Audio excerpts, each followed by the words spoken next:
My husband had a serious injury weeks ago. He's bedridden and his family come to see him every day. Mother-in-law keeps drilling what I need to do to make my husband comfortable but does nothing to help. Just visits every day and sits around expecting to be fed and entertained. Sometimes Bil, his wife and kids join them and turn the house into a mess. Yesterday Mil, her husband and son came again. They checked on my husband then went to sit in the living room for hours. I served them coffee and croissant. Hours later my husband threw up again, second time. I had to take care of changing his clothes and cleaning the sheets to avoid infections. I was exhausted. I came downstairs and mother-in-law looked at me and asked, "Hey, where's our dinner?" I was shocked that after seeing me go up and downstairs many times and cleaning and bringing new sheets and running the washing machine that she'd expect me to prepare dinner. I'd already eaten a sandwich at 6 and yogurt. I have problems with my stomach and stress and pregnancy made it worse. I'm 4 months in. I pointed at the kitchen and told her to help herself out. She gave me a look then said she didn't expect me to ask her to cook dinner at my house. I said I didn't expect her to ask me to cook dinner while I'm taking care of her son. She started arguing about the way I spoke about my husband saying as his partner. This is the least I could do and called me unhinged for throwing in her face that I'm helping my husband.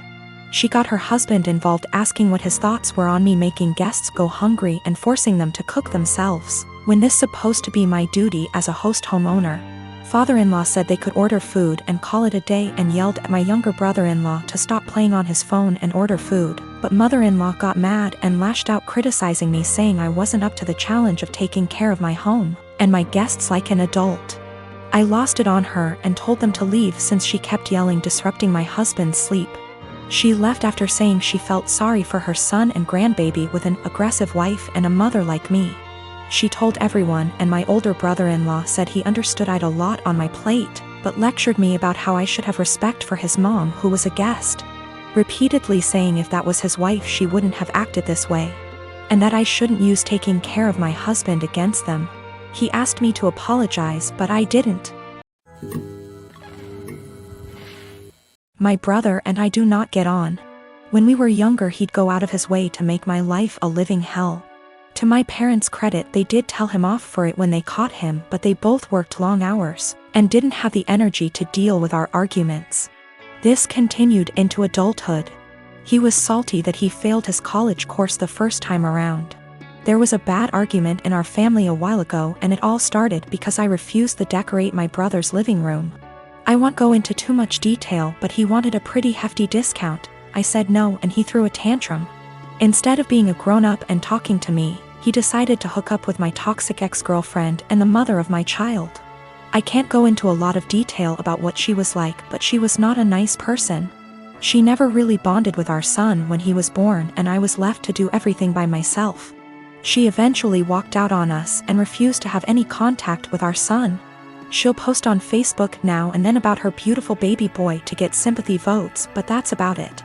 I have been a single dad for almost 3 years now and I absolutely adore my son but it hurts to think that one day, he might question why his mom didn't want anything to do with him. How am I supposed to explain that to him? Anyway, it bothered me when my brother told me they'd hooked up together. It hurt even more when he started dating her. It had taken me so long to get over what she did to me and my child and now my own brother was bringing her back into my life. Yesterday we had a family video call. Parents are high risk and we're not taking any chances. When my brother decided to announce that he and my ex were expecting, I just froze. I didn't know what to do or think. I could feel myself starting to cry a little bit and it got a bit harder to breathe. Eventually I decided to just congratulate them and then made up some lie about needing to put my son down for a nap and left. I received a bunch of messages from my brother and his GF telling me that I stole their thunder. After I left, my parents and some other family members started worrying if I was okay, and not really focusing on their news. My uncle told me that I should have just been a man and stuck it out instead of making excuses to get out of it. After all, it was expected that our kids would be raised around each other. I feel like maybe I shouldn't have left the call but at the same time it would have been worse if I'd stayed and had a full-blown panic attack in front of everyone. Some of the family members are split and have argued that I won't be able to avoid my brother and his family forever but others believe I was in the right to leave that situation. I don't know what to think. My parents aren't happy, but they don't have the energy to deal with all the hassle my brother would cause. They actually cut him off for a little while when he started dating my ex, but he phoned them constantly and, again, can't go into much detail, but he said he'd do something not so good. They keep him at arm's length, but I have told them not to cut contact because of me. If they want to cut contact on their own accord, then that's fine, but I do not want to be the reason that they have to deal with his tantrums. The rest of the family, for the most part, weren't happy about it but accepted it, or pretended to. When they started getting a bit more serious, my uncle, who told me to be a man, thought it was funny. That's just the kind of person he is. Not for my sake, but for the sake of my son. I don't want to put him through all that. I am a 25 years old female, my girlfriend, Molly, female 27 years old. For the last 6 months started with a joke that I've already made clear that I don't like. It consists of her saying no quickly to anything I ask. I know it sounds silly, but I ask her to get a glass of water for me. She says no, and after 1 minute, I'm almost getting up. She says she's joking and gets some water. I ask her to wash the dishes. She says no. I say I love you. She says no. I ask her to take her clothes. She says no. Everything is joking, and after 30s//1 minute, she does it, but she is addicted to doing it. I've already made it clear several times that I don't like it, even more so in I love you. She's the only person I can say that. So it's special to me. And there are things that are serious, and I need her to answer seriously. And if she says no to everything jokingly, I can't tell when she's saying a real no. It's already happened.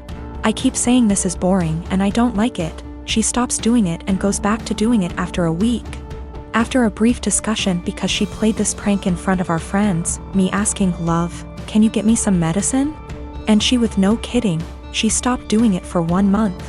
Yesterday, we welcomed my parents, in-laws, and our 2 best friends to our house. Everyone knew that I was going to propose to her, and I called them, because we always planned this proposal with our loved ones attending, participating in this special day.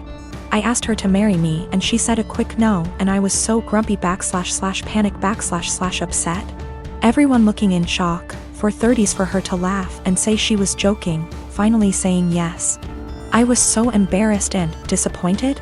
I put the ring box back in and said I'd take it out to cool off. I didn't even let her say anything. She kept texting me, no answering calls, saying it was just a joke and that I knew she always did that. She said that I left in difficult situation in the house because it was very clear that I had given up on propose, and did in front of my parents and in-laws. She stressed that I was making the situation uncomfortable because of a silly joke. Well, I slept in a hotel and I'm still in it. My parents supported me, but my in-laws calling me for giving up on proposing, disproportionately humiliating their daughter. I just really think there's time for jokes, and that moment wasn't clearly. She knew I didn't like it and decided to do it anyway. 6 years ago, my son Matthew had a daughter with his now ex-wife Josie. I have always thought of Josie as my own daughter, so when they divorced 7 years ago due to my son cheating, I was conflicted and disappointed. Josie wasn't particularly close with any of her family, so my husband and I naturally took them in. Josie was an angel. She had insisted that we didn't have to lift a finger more than before we had taken them in, and though she was hurt, she kept civil around Matthew. My husband and I held a huge hand in raising their daughter Ruth, because Matthew remarried less than a year later and now has a 4-year-old son after disowning Ruth. 2 years ago, my husband was diagnosed with lung cancer. It was hard on everyone, especially Ruth. They were extremely close. She told him about her girlfriends and boyfriends before anyone else and has always wanted him to be the one to walk her down the aisle at her wedding. Matt rarely ever visited and didn't answer our calls, often saying that we had other kids, so it wasn't like my husband was dying lonely. Last night Matt stopped by to talk about inheritance. He never mentioned Josie nor Ruth and hinted that he thought he should get more inheritance than his siblings the entire time. My husband and I shared awkward looks until he decided to cut in. He explained that everyone would get a piece, but he'd focus more on Ruth and Bonnie, one of our other grandkids. Matt got angry and said that Ruth was just a bastard and that his son deserved more than her. My husband got furious after that and left the room saying that he wouldn't include Matthew at all. Matt yelled back and turned to me saying that Ruth wasn't worth it because she'd just grow up to be a whore like her mother. I told him that I'd rather have her mother as my daughter than him as my son and insisted that he leave. I'm getting phone calls from Matt's wife and family friends saying that my husband and I overreacted, and he was just angry that we were playing favorites. To clear some things up, Josie did not cheat on Matthew. Josie and Matthew met later in college and Josie was known as a party girl. Before that, Ruth isn't the product of an affair, but we are planning on getting a DNA test because what Matthew said has gotten under Ruth's skin. She was at the house when this occurred and overheard it. When it came to taking in Josie and Ruth, we didn't hesitate because Josie is not from here. She and Matt lived in another country until he moved them here a few months before he got caught cheating, and they had nowhere else to go as Josie was a stay-at-home mom. I had no intentions of choosing Josie over Matt then and now, and I never discouraged Matt from visiting. I tried to make it very clear that we weren't picking and choosing when we took Josie in. We just wanted her and our granddaughter to be safe and have a good home.